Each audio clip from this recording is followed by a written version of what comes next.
প্রিয় দর্শক, আসসালামু আলাইকুম। আশা করি আপনারা ভালো আছেন। আজকে আমরা আপনাদের সাথে একটা রোগ নিয়ে আলোচনা করব। আমাদের রোগী হচ্ছেন রুদ্র কর্মকার, বয়স হচ্ছে 24। তো উনি মূলত আমাদের কাছে এসেছেন ওনার ঘাড় ব্যথা নিয়ে। ঘাড় এবং পিঠ দুইটাই ব্যথা।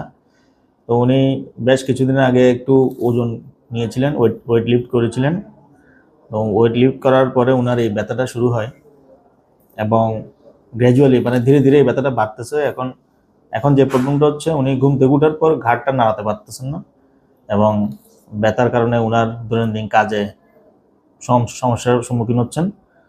তো আমরা এখন পরীক্ষা করে দেখলাম ওনার পিছনের নেকটা একটু স্টিফ আছে এবং নেকটা একটু শক্ত, পিছনে ঘাড়ের মাসেলগুলো একটু স্পাজম আছে। তো আমরা মূলত প্রাথমিকভাবে কনজারভেটিভ ট্রিটমেন্ট দিচ্ছি, কিছু মেডিসিন দিচ্ছি এবং কিছু নিয়মকানুন শিখিয়ে দিচ্ছি, এবং পাশাপাশি কিছু ফিজিওথেরাপি দিব।